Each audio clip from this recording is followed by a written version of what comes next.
La vida de Elías. Arthur Walkington, Pink. La respuesta por fuego.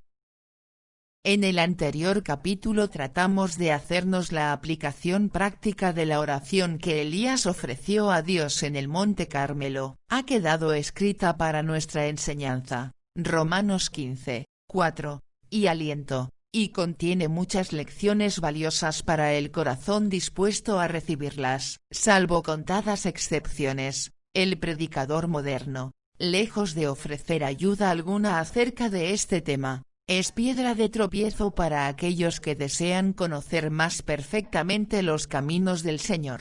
Si los cristianos jóvenes en la fe ansían descubrir los secretos de la oración aceptable y eficaz, no deben guiarse por lo que oyen y ven en la hora presente en el mundo religioso. Por el contrario, deben volverse a aquella revelación que Dios, por su gracia, ha designado como lámpara a sus pies y lumbrera en su camino. Si buscan con humildad la instrucción de la palabra de Dios, y dependen confiadamente en la ayuda del Espíritu Santo, se verán libres de lo que hoy en día se denomina anómalamente oración. Por un lado, hemos de librarnos del tipo de oración frío, mecánico y formalista que no es más que un ejercicio de labios, en el cual el alma no se allega al Señor, ni se deleita en Él, ni derrama el corazón ante Él. Por otro lado, hemos de librarnos del frenesí indecoroso, desenfrenado y fanático que en algunos lugares se confunde con el ardor y la sinceridad espirituales. Hay muchos que, al orar, se parecen demasiado a los adoradores de Baal, dirigiéndose a Dios como si estuviera sordo. Parecen considerar la excitación de su fuerza nerviosa y las contorsiones violentas de sus cuerpos como la esencia de la plegaria, y menosprecian a los que hablan a Dios de modo sosegado y compuesto, con propiedad y orden. Semejante frenesí irreverente es aún peor que el formalismo. No debe confundirse el ruido con el fervor, ni el delirio con la devoción. Sed pues templados, y velad en oración. Primera de Pedro 4, 7, es el correctivo divino para este mal. Consideremos ahora los hechos extraordinarios que siguieron a la hermosa pero sencilla oración de Elías, y, de nuevo, invitamos al lector a tratar de imaginar en lo posible la escena que tuvo lugar en el Carmelo. Mirad la vasta multitud reunida, ved la gran compañía de los ahora exhaustos y derrotados sacerdotes de Baal, y tratad de oír las últimas palabras de la oración del profeta: respóndeme, Jehová, respóndeme, para que conozca este pueblo que tú, oh Jehová, eres el Dios, y que tú volviste atrás el corazón de ellos. Primer libro de Reyes 18, 37. Qué terribles los momentos que siguieron. Qué avidez, por parte de la multitud, de presenciar los resultados. Qué silencio más absoluto debía de haber. ¿Qué iba a suceder? ¿Iba a ser defraudado el siervo de Jehová, como lo hablan sido los profetas de Baal? Si no habla una respuesta, si no descendía fuego del cielo, el Señor no tenía más derecho que Baal a ser considerado Dios. Entonces, todo lo que Elías habla hecho, todo su testificar de su Señor como el único y verdadero Dios vivo sería reputado como engaño. Qué momentos más intensamente solemnes. Pero, apenas habla terminado la corta oración de Elías, cuando se nos dice que cayó fuego de Jehová, el cual consumió el holocausto, y la leña, y las piedras, y el polvo, y aún lamió las aguas que estaban en la reguera. Versículo 38. Por medio de este fuego, el Señor se atestiguó a sí mismo como el único verdadero Dios, y por él testificó del hecho de que Elías era su profeta e Israel su pueblo. Qué admirable la condescendía del Altísimo al demostrar repetidamente las verdades más evidentes acerca de su ser, sus perfecciones, la autoridad divina de su palabra y la naturaleza de su adoración. ¿No hay nada más maravilloso que esto? aparte de la perversidad de los hombres que rechazan semejantes demostraciones reiteradas, cuán lleno de gracia es Dios al proporcionar tales pruebas y al hacer toda duda absolutamente irrazonable e inexcusable. Los que reciben las enseñanzas de la revelación santa sin discusión, no son unos tontos crédulos, por cuanto, lejos de seguir fábulas por arte compuestas, aceptan el testimonio intachable de los que fueron testigos presenciales de los milagros más extraordinarios. La fe del cristiano descansa sobre un fundamento que no teme el escrutinio más detallado. Entonces cayó fuego de Jehová. El hecho de que ese no fuera un fuego ordinario sino sobrenatural, se puso de manifiesto en los efectos que produjo. Descendió de arriba, consumió primero las piezas del sacrificio, y después la leña sobre la cual había sido colocado, y este orden hacía ver claramente que la carne del buey no se quemaba por medio de la leña. Incluso las 12 piedras del altar fueron consumidas, poniendo aún más de manifiesto que no se trataba de un fuego común. Por si todo ello no fuera suficiente testimonio de la naturaleza extraordinaria de ese fuego, este consumió el polvo, y aún lamió las aguas que estaban en la reguera, para que quedara absolutamente claro que era un fuego cuya fuerza nada podía detener. En cada caso, la acción de este fuego era hacia abajo, lo cual es contrario a la naturaleza de todo fuego terrenal. Ahí no habla estratagema alguna, sino un poder sobrenatural que quitaba todo motivo de sospecha por parte de los espectadores, y que les pone la cara a cara con la grandeza y la majestad de aquel a quien de modo tan grave habían despreciado. Entonces cayó fuego de Jehová, el cual consumió el holocausto. Ello era sobremanera bendito, mas inefablemente solemne también. En primer lugar, este notable hecho debería alentar a los cristianos débiles a poner su confianza en Dios, a salir, con su poder, al encuentro de los peligros más graves, a enfrentarse a los enemigos más fieros, y a emprender las tareas más arduas y arriesgadas a las que el Señor les llame. Si nuestra confianza está puesta de modo pleno en el Señor, Él no nos dejará, Él estará a nuestro lado, aunque todos nos abandonen, Él nos librará de las manos de los que procuran nuestro mal, Él desbaratará a nuestros adversarios, Él nos honrará a la vista de los que nos han calumniado o reprochado. No mires los ceños fruncidos de los mundanos, cristiano tembloroso, pon tu mirada en el que tiene todo el poder en la tierra y en el cielo. No te descorazones por el hecho de que te veas rodeado de tan pocos que piensan como tú,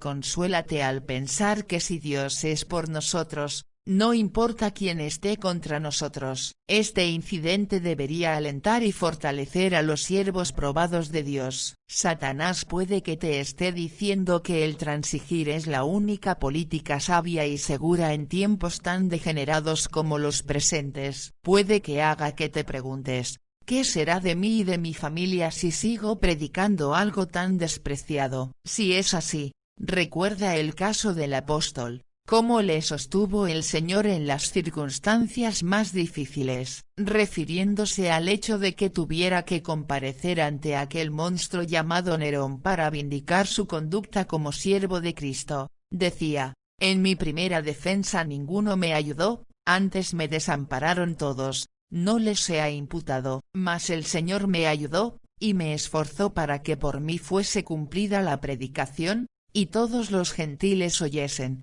Y fui librado de la boca del león, y el Señor me librará de toda obra mala, y me preservará para su reino celestial, al cual sea gloria por los siglos de los siglos. Amén. Segunda a Timoteo 4, 16-18. Y el Señor no ha cambiado. Ponte sin reservas en sus manos, procura solo su gloria, y Él no te dejará. Confía plenamente en Él en cuanto a los resultados, y Él no dejará que seas confundido, como ha comprobado el que esto escribe. Este incidente sirve de ejemplo bendito del poder de la ley y la eficacia de la oración. Ya hemos dicho bastante acerca de la oración que Elías elevó en esta ocasión trascendental, pero permítasenos citar otra característica de la misma que debemos observar en nuestras oraciones si queremos que el cielo las conteste. Uno de los principios que rigen el trato de Dios con nosotros es, conforme a vuestra fe os sea hecho, Mateo 9, 29. Si puedes creer, al que cree todo es posible, Marcos 9, 23. ¿Por qué? Porque la fe se dirige directamente a Dios, hace que Él actúe, echa mano de su fidelidad al recurrir a sus promesas y decir, haz conforme a lo que has dicho. Segundo libro de Samuel 7, 25. Si quieres ver algunas de las maravillas y milagros que la fe puede producir, lee despacio Hebreos 11. La oración es el canal principal por el cual obra la fe. Orar sin fe es insultar a Dios y burlarse de Pi. Está escrito, la oración de fe salvará al enfermo. Santiago 5, 15. Mas, ¿qué es orar con fe? Es cuando la mente se regula y el corazón se conmueve por lo que Dios nos ha dicho. Es atenerse a su palabra y confiar en que Él cumplirá sus promesas. Esto es lo que Elías había hecho, como se desprende de sus palabras, por mandato tuyo he hecho todas estas cosas. Versículo 36. Algunas de esas cosas parecían totalmente contrarias a la razón, como el que se aventurara a ir en presencia del hombre que procuraba matarle y que le ordenara reunir una vasta asamblea en el Carmelo, el que se enfrentara a cientos de profetas falsos, el que derramara agua sobre el holocausto y la leña. Sin embargo, obró de acuerdo a la palabra de Dios y confió en él al poner los resultados en sus manos, y Dios no permitió que fuera confundido. Por el contrario, honró su fe y contestó su oración. De nuevo quisiéramos recordar al lector que este incidente está escrito para nuestra enseñanza y aliento. El Señor es el mismo hoy que entonces, dispuesto a mostrarse poderoso en favor de quienes andan como Elías, y confían en él como hizo el profeta. ¿Te enfrentas con alguna situación difícil, alguna necesidad apremiante, alguna prueba penosa? Si es así, no permitas que se interponga entre Dios y tú, sino pon a Dios entre ella y tú. Medita de nuevo en sus perfecciones maravillosas y en su suficiencia infinita. Considera sus preciosas promesas que se ajustan a tu caso con exactitud. Pide al Espíritu Santo que fortalezca tu fe, y ponía en acción. Lo mismo decimos a los siervos de Dios, para hacer grandes cosas en el nombre del Señor, para confundir a sus enemigos y alcanzar la victoria sobre los que se oponen, para ser instrumentos en el volver el corazón de los hombres a Dios. Para todo esto han de esperar que Él obre en ellos y por ellos, y han de confiar en su poder infinito para que les proteja y les acompañe en el cumplimiento de tareas arduas. Deben buscar solo la gloria de Dios en todo lo que emprenden, creer de verdad y darse a la oración ferviente. Entonces cayó fuego de Jehová, el cual consumió el holocausto. Como hemos dicho antes, este hecho era inefablemente bendito, y al mismo tiempo solemne. Ello será aún más evidente si recordamos aquellas terribles palabras. Nuestro Dios es fuego consumidor. Hebreos 12, 29. Qué pocas veces se cita este versículo, y qué raramente se predica sobre el mismo. Oímos a menudo decir desde el púlpito que Dios es amor, pero se mantiene un silencio culpable acerca del hecho igualmente cierto de que es fuego consumidor. Dios es 3 veces santo, y por lo tanto, su naturaleza pura arde contra el pecado. Dios es inexorablemente justo, y por ello, visitará toda transgresión y desobediencia como justa paga de retribución. Hebreos 2, 2. Los necios se mofan del pecado. Proverbios 14, 9. Pero descubrirán que no pueden mofarse impunemente de Dios. Pueden desafiar su autoridad y pisotear sus leyes en esta vida, pero en la venidera se maldecirán a sí mismos por su locura. Dios trata con misericordia y paciencia a sus enemigos en este mundo, pero en el porvenir hallarán para su ruina eterna que Él es fuego consumidor. Sobre el monte Carmelo, Dios demostró públicamente que es fuego consumidor. Durante años había sido gravemente deshonrado, su adoración había sido, suplantada por la de Baal, pero allí, frente a toda la multitud reunida, él vindicó su santidad. Ese fuego que descendió del cielo en respuesta a la sincera súplica de Elías era un juicio divino, era la ejecución de la sentencia de la ultrajada ley de Dios. El Señor ha jurado que el alma que pecare, esa morirá, y él no puede contradecirse. La paga del pecado ha de pagarse, o por el pecador mismo, o por un sustituto inocente que tome su lugar y sufra su castigo. A Israel, junto con la ley moral, se le dio la ley ceremonial en la que se proveía de un medio por el cual pudiera mostrarse misericordia hacia el transgresor, al mismo tiempo que las demandas de la justicia divina eran satisfechas. Un animal sin mancha ni contaminación era muerto en lugar del pecador. Así fue, también, en el Carmelo, cayó fuego de Jehová, el cual consumió el holocausto, y de esta forma, los israelitas idólatras fueron perdonados. ¡Qué escena más admirable y maravillosa la que se nos presenta en el Monte Carmelo! El Dios Santo ha de juzgar todo pecado con el fuego de su furor, y ahí estaba una nación culpable llena de maldad que Dios había de juzgar. Habla de caer el fuego del Señor inmediatamente sobre ellos, consumiendo ese pueblo desobediente y culpable. ¿No habla escapatoria posible? Sí. Bendito sea Dios, la habla. Se proveyó de una víctima inocente,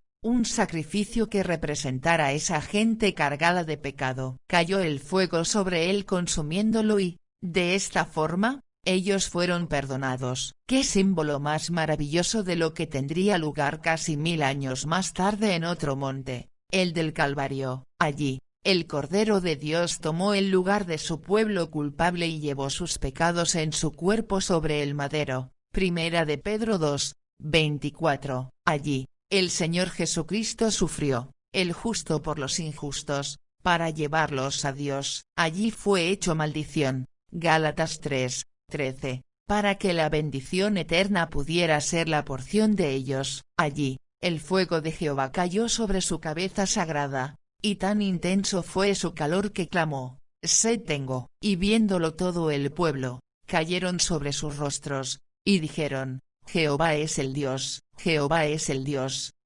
Versículo 38. No podían dudar por más tiempo de la existencia y la omnipotencia de Jehová. No podía haber engaño en cuanto a la realidad del milagro. Vieron con sus propios ojos cómo descendía el fuego del cielo y consumía el sacrificio, y tanto si estimaban la grandeza del milagro en sí, o el hecho de que Elías lo hubiera anunciado de antemano y hubiera tenido lugar con un propósito determinado, como si consideraban la ocasión digna de la intervención extraordinaria del Ser Supremo para recuperar a su pueblo que había sido seducido a apostatar por la influencia de los que estaban en autoridad, y probar que él era el Dios de sus padres. Todas estas cosas se combinaban para demostrar la divinidad de su autor y sancionar la autoridad de Elías. John Simpson. Y viéndolo todo el pueblo, cayeron sobre sus rostros, y dijeron: «Jehová es el Dios». Al Señor se le conoce por sus caminos y por sus obras.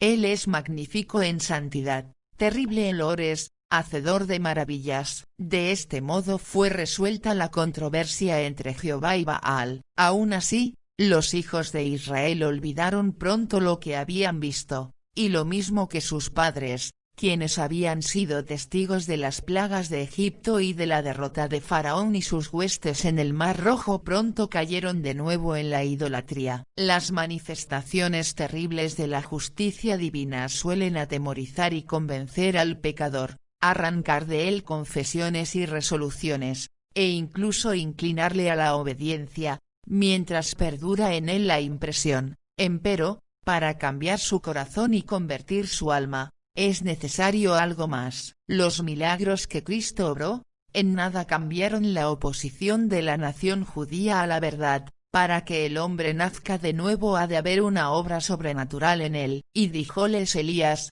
«Prended a los profetas de Baal, que no escape ninguno». Y ellos los prendieron, y llevólos Elías al arroyo de Cisón, y allí los degolló. Versículo 40. ¡Qué solemne es esto! Elías no habla orado por los falsos profetas, sino por este pueblo, y el buey que había sido sacrificado no les aprovechaba. Así es, también, en cuanto a la expiación, Cristo murió por su pueblo, el Israel de Dios, mas no derramó su sangre por los reprobados y los apóstatas. Dios hizo que su verdad bendita, que ahora es negada casi universalmente, fuera ilustrada en los símbolos, y que quedara claramente expuesta en las porciones doctrinales de su palabra. El Cordero Pascual fue instituido en favor de los hebreos, a quienes protegía, pero no para los egipcios. Querido lector, si tu nombre no está escrito en el libro de la vida, no hay el más leve rayo de esperanza para ti. Hay algunos quienes,